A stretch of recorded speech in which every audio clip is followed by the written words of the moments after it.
Hello दोस्तों, कैसे हैं आप लोग। आई होप अच्छे होंगे। स्वागत है आपका अपने YouTube channel Vardhan medicine knowledge में। आज की वीडियो आप सभी के लिए बहुत इंपॉर्टेंट होने वाली है। आज की वीडियो में हम बात करने वाले हैं विश्व के सबसे ज़्यादा डेंजरस डिसीज के बारे में, जो पिछले 3 सालों से खत्म होने का नाम ही नहीं ले रहा है। वो है कोविड-19, जो पहली बार आया था कोरोना वायरस के रूप में। तब फर्स्ट पीरियड में कोरोना आया तो तब उससे कुछ लोग प्रभावित हुए थे, कुछ नहीं हुए थे, यानी ज़्यादा लोगों को प्रभावित नहीं किया था। लेकिन जब सेकेंड टाइम में आया तो कुछ लोगों को ज़्यादा प्रभावित कर दिया और कुछ को कम किया। लेकिन जिन लोगों को ज़्यादा प्रभावित किया था उसमें क्या था, उसमें लंग्स इन्फेक्शन के द्वारा प्रभावित किया था। जैसे ऑक्सीजन गायब हो जाना, यानी ऑक्सीजन लेवल बहुत कम हो जाता था और उसमें हार्ट बीट का बढ़ जाना। ये सारी प्रॉब्लम्स हुई थी पेशेंटों के साथ में। फिर कुछ समय बाद आया ओमिक्रॉन ने भी काफ़ी सारे लोगों को प्रभावित किया, लेकिन फिर भी ओमिक्रॉन ने इतना ज़्यादा अपना कहर नहीं बरसाया, क्योंकि काफ़ी सारे लोगों को वैक्सीन लग चुकी थी।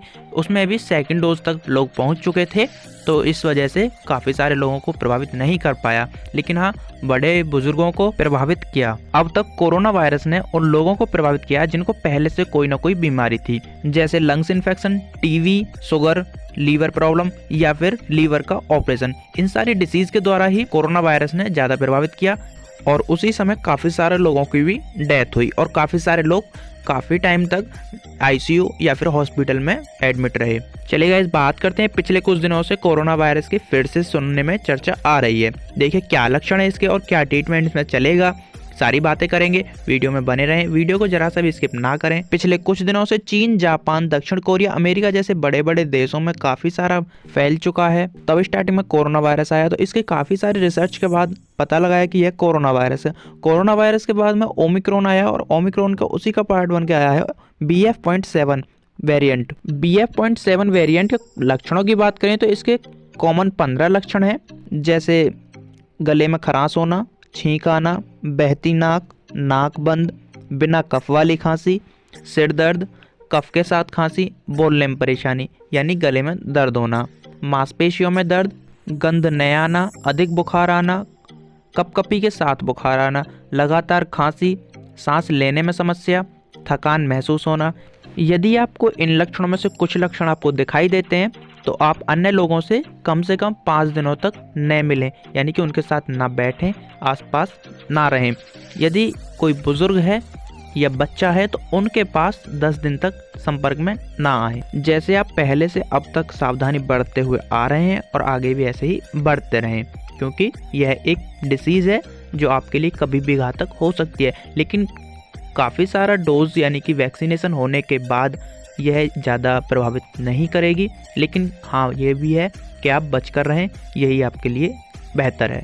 यदि आपने अभी तक वैक्सीन नहीं लगवाई या फिर आपके परिवार में या आस पड़ोस में किसी ने वैक्सीनेशन नहीं कराया है तो उनसे बोलें कि वैक्सीनेशन जरूर कराएं। गाइस, ZOE हेल्थ स्टडी की माने तो गंदगी कमी और सांस लेने में तकलीफ होना कोविड-19 के BF.7 वेरिएंट के कॉमन लक्षण हैं। जितने भी लोगों को यह हो रहा है तो उनमें से 16% लोग ही ये महसूस कर पा रहे हैं कि हमें BF.7 वेरिएंट हुआ है, क्योंकि इसके कुछ ज़्यादा प्रभावित लक्षण नहीं है। कोरोना वायरस चाइना के लोगों को ही ज़्यादा प्रभावित करता है, क्योंकि चाइना के लोगों के पास हम इंडियंस लोगों के जैसी हार्ड इम्यूनिटी पावर नहीं है, इस कारण उनको ज़्यादा प्रभावित करता है। कोविड टीकाकरण प्रमुख NK अरोड़ा के मुताबिक भारत के लोगों को चीन में बढ़ते कोरोना मामलों से डरने की ज़्यादा जरूरत नहीं है, लेकिन सावधानी पूर्ण रूप से बढ़ते रहें। चलेगा, इस बात करते हैं ट्रीटमेंट के बारे में। पेशेंटों का ट्रीटमेंट इसी लक्षणों के आधार पर चलेगा। चलिए इसके एक एक लक्षण पर बात करते हैं। गले में खराश, छींक आना, बहती नाक, बंद नाक, बिना कफ वाली खांसी, इन सभी लक्षणों के लिए कोल्ड और खांसी वाला ट्रीटमेंट चलेगा, जिसकी मैंने पहले से वीडियो बना रखी है।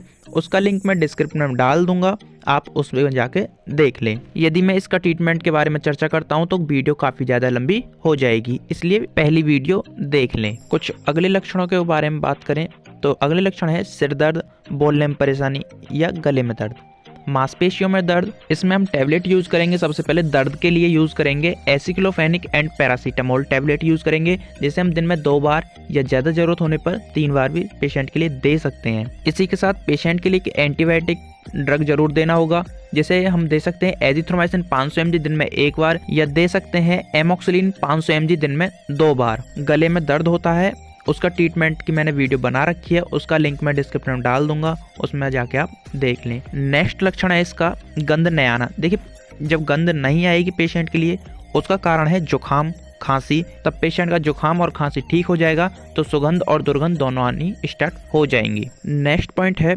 सांस लेने में समस्या। देखिए, सांस लेने में जब समस्या होती है तो उसके कई सारे कारण बन जाते हैं, जैसे लंग्स इन्फेक्शन या फिर कोई अन्य कारण भी बन जाता है। उसमें आप ज़्यादा लापरवाही ना बरतें, क्योंकि उसमें कुछ टेस्टों के द्वारा डॉक्टर ट्रीटमेंट चलाएंगे, जैसे एक्सरे या फिर अन्य कोई ब्लड टेस्ट भी हो सकता है। नेक्स्ट इसमें पेशेंट के लिए बुखार आता है या फिर कपकपी के साथ बुखार आता है। देखिए, कपकपी के साथ बुखार आएगा तो पेशेंट के लिए ज़रूर टेम्परेचर बन जाएगा, और इसमें पेशेंट के लिए हम पैरासीटामोल दिन में 3 बार दे सकते हैं। यदि पेशेंट को इसी के साथ बॉडी पेन है तो उसके लिए निमोसलाइड प्लेन या फिर डाइक्लोफेनिक प्लेन टैबलेट हम दे सकते हैं। चलिए गाइस, बात करते हैं सबसे ज़्यादा इम्पोर्टेंट और लास्ट पॉइंट के बारे में, थकान महसूस होना। कोरोना वायरस में सबसे ज़्यादा प्रॉब्लम इसी वजह से बढ़ती है पेशेंट के लिए, क्योंकि उसके लिए थकान महसूस होती है, वीकनेस ज़्यादा हो जाती है। तो उसके लिए हमें सबसे ज़्यादा देना होता है संतुलित भोजन और काफ़ी सारे विटामिन मिनरल्स द्वारा भरपूर भोजन देना होता है। और इसी के साथ हम दे सकते हैं पेशेंट के लिए मेडिसिन में मल्टीविटामिन कैप्सूल, टैबलेट, सिरप या ज़रूरत होने पर हम इंजेक्शन भी पेशेंट के लिए दे सकते हैं। ये सारी मेडिसिन डॉक्टर की सलाह के बिना बिल्कुल भी ना दें और किसी भी प्रकार की लापरवाही ना बरतें। चलेगा, आज की वीडियो में इतना ही। मिलते हैं किसी नए टॉपिक के साथ। यदि वीडियो पसंद आई तो वीडियो को लाइक करें, दोस्तों के साथ शेयर करें और चैनल को सब्सक्राइब करना बिल्कुल भी ना भूलें। Thanks for watching.